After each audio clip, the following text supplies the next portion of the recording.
aşkında bollum men hatsa canıma cefa eyledim.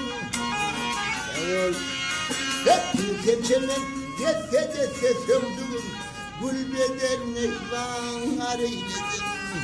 Hey kara bağrım kan eyledim.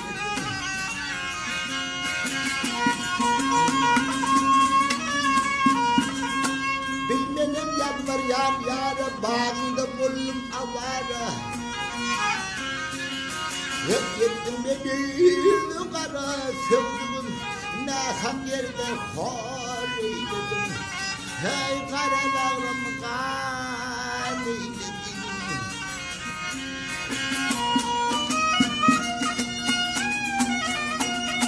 Yar bağım bakça bağdır sana, gözüm bana bağdır sana. Yar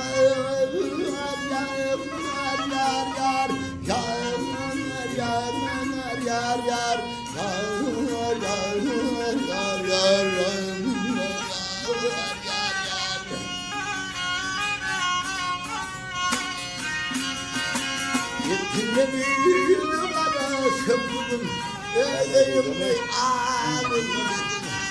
Ey töhmetlerle haliledim. Ağlayanın bu derdim çok. Yok men derdim ben hiç bilenim yok. Arkadan bilen o.